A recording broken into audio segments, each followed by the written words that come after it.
আজকের বিষয় ডিভোর্সের পর আগের হাজব্যান্ড বা ওয়াইফের সাথে একই ছাদের নিচে বন্ধু হিসেবে থাকতে চান বা তাকে বিয়ে করতে চান। আমি বলবো আপনি বিয়ে না করে সেই হাজব্যান্ড বা ওয়াইফের সাথে একই ছাদের নিচে বন্ধু হিসেবে থেকে যেতে পারেন না।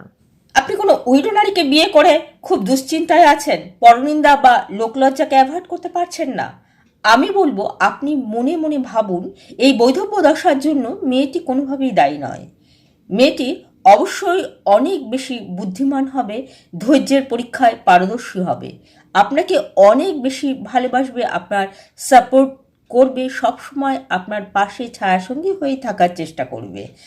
তার ভালোবাসা আপনি কোনো মূল্যেই আনম্যারিড মেয়ের সাথে তুলনা করে পারবেন না। আপনি একবার ভাবুন, যে সম্মান আপনি আনম্যারিড মেয়েকে বিয়ে করলে পেতেন, সেই দ্বিগুণ সম্মান হয়তো ঈশ্বর আপনাকে দিল, কে বলতে পারে।